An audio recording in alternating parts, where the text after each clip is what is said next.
Hello everybody, welcome back to the series of videos about archetypes and major tarot arcanas. As you can guess, in today's video we're going to be talking about the archetype sun.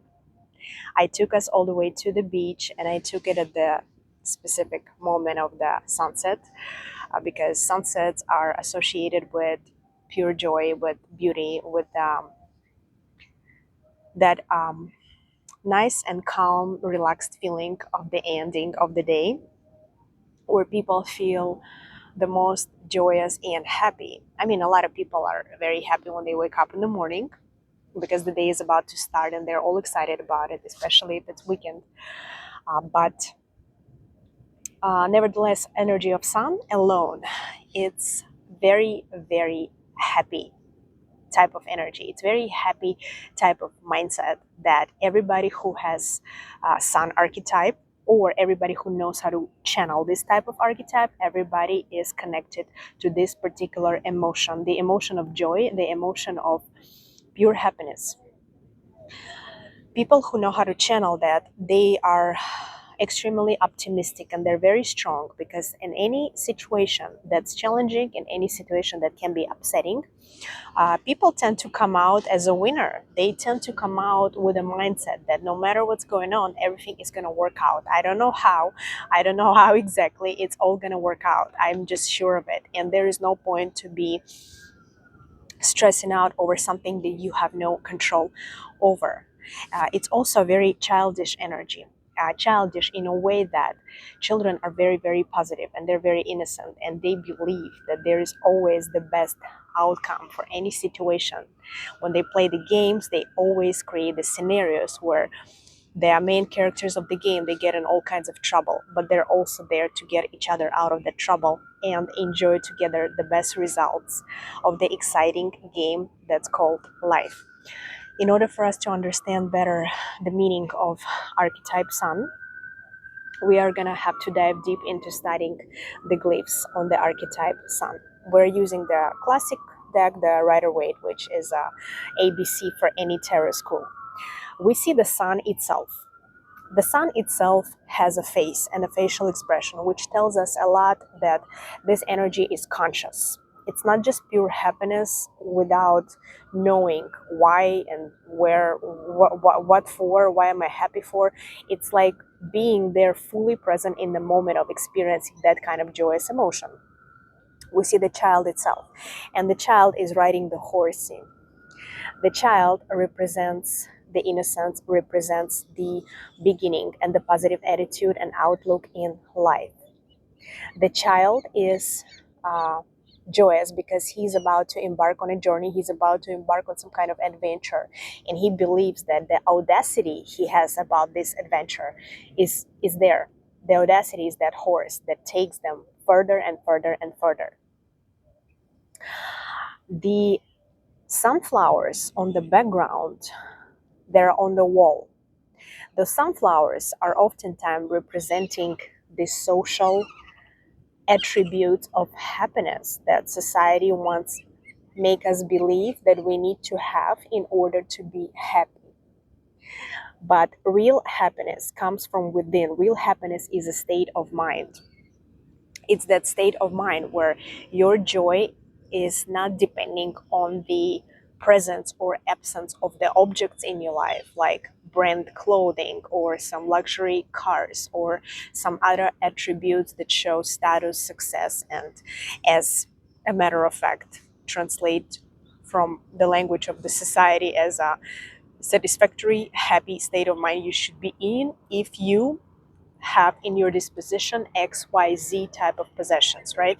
There is many more possessions that can be associated with people being so-called happy, and upon having those possessions, those who depend on that kind of state of mind, they give their power of joy and happiness fully towards the fact, do they possess it or they don't. Because if they don't possess something that's considered the attributes of happiness and success, then they are not happy. Oh, I don't have the last model of iPhone or whatever phone is new, I'm not happy. Oh, I'm not driving the nice German car, I'm not happy, right? You know what I mean? Like, that's the idea, the general idea. Let's continue. The sunflowers also are representation of the nature, the mother nature, and everything in it, all the alive beings and things, and flora and fauna. The wall behind the child is sort of representing the fact that you should not have anything that comes between you and your happiness. There should be no obstacles in form of material objects, like I said, because the happiness is a state of mind that one chooses to feel that type of emotion regardless of the presence of absence of the attributes.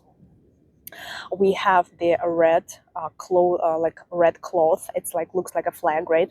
A red cloth with a spear, and spear points upward, points towards the sky. Red, as a color that we discussed in previous lessons, oftentimes represent first chakra and the chakra of sexuality in its pure rare form, and the spear that points upward indicates the direction where this sexuality has to be transferred. It has to be transferred upward, it has to be sublimated and not get stuck into the lower energy centers. A lot of ethnicities that live in the parts of the world where sun is shining all year round, and it's very warm, and it's actually very hot, as a matter of fact, like those equatorial territories on the globe. A lot of them, they have a very challenging economic situation. Like, there is not that much money economically in those states, but yet people are extremely happy with that bare minimum that they have. And that's kind of an example. Sun, when it's like on this picture, the waves of the sun, it's like the feeling I get from this kind of card, it's like that it's hot, that it's a daylight and it's hot and the weather is hot. The hot weather can also make you, like the vitamin D, right? It's so important. Everybody should get vitamin D as a supplement, because a lot of people are missing vitamin D in their blood, and it's a crucial, important vitamin to have. But also we get certain dosage of vitamin D from the sun, from being around sun, from being outside.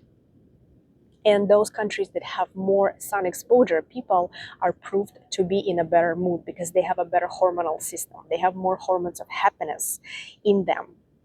And those countries that do not have that much of sun exposure, like northern countries, people are proved to have more depressive states of mind and more depressive moods, and more illnesses that countries around Ecuador don't even know exist, right? It's all connected. And the health and the physical body and the emotional body. And if there is any arcana or archetype that can introduce us to that type of hormonal happiness, is the archetype sun. A lot of these countries, like let's say Latin countries or African countries, there is a lot of tendencies where people have a very big culture of reproduction. They have a lot of children. Or Islamic countries, right? They have a lot of children, families. They tend to have a lot of family members. They have big, friendly families. And the culture of reproduction, it's also about that sexual energy, that it's not sublimated and not used for any spiritual activities and meditation. It's actually used, to say the least, to serve the purpose, right?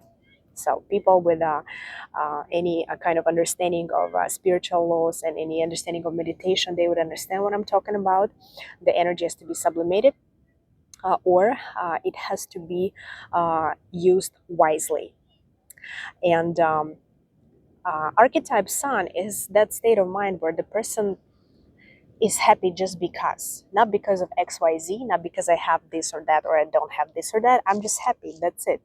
And I don't need anybody or anything to contribute to it, because this is something I radiate from within, right? This is something I genuinely feel, and this is something that everybody should learn how to apply in their life, because focus on life from that kind of perspective, from the archetype sun, helps tremendously in accomplishing a lot of goals, because positive mindset allows you to set the intention and have the audacity to do what you want to do. Yellow color also represents Manipura chakra, our energy center that's right here above the solar plexus, it's called in another term. That's the energy of leaders and the energy of warriors and people who are having a very strong power of will and determination to accomplish whatever they want to accomplish. I'm going to show you another version, as I call designer decks. This tarot card deck is really pretty, and it has the archetype sun as well. Beautiful lady looking at the sunrise or sunset. Looks like a sunset more to me. You see, it has nothing to do with a regular traditional Rider-Waite deck, which we use for studying tarot. Yet the energy from the card also speaks for itself, as sun is a life force, and everything on earth is possible to it's possible just because of the energy of sun alone. Those solar systems where there is no sun, there is no warmth, there is no life. If you would like to learn more, of course, I cannot tell you all of the secrets in this short videos that I started, but I just introduced you briefly to the world of arcanas and archetypes. And if you're excited to learn more, I invite you all to join my Archetypal Psychology School. It's the course that it's made in audio format, video format actually, and you are able to study it at your own pace, because once you pay for it, it's in your disposition forever, as long as my channel exists. And everybody who is looking for a new interesting career to start, and everybody who was looking forward for opportunity to learn how to read people, how to understand what's the better decision to make in any life situation, how to read the space around Earth, 300 kilometers above, how to access Akashic records, how to be your own psychologist, really, how to help yourself in any life challenges, emotional situations. Tarot answers all of that questions. All you gotta do is learn the major arcanas and learn the minor arcanas, learn the combination of all, and most importantly, open your own intuitive channel. And that's what I do for you guys. And it's my last lesson on the course, which contains 40 video lessons. On the last lesson, I have the third eye opening meditation, after which my students were admitting that it was very, very powerful tool that helped them tap into their own intuitive channel, which all of us have. It's just a matter of work we dedicate to it, and the matter of how much we want to achieve. It's like a muscle that you need to train, and you have to perform certain activities in order to be able to activate it. Thank you so much for watching. I'm very happy you guys are with me, whoever is, and please share this video with like-minded friends who are interested in tarot. And don't forget to subscribe to the channel. And I really, really appreciate your time. And I'll see you on another video. Bye.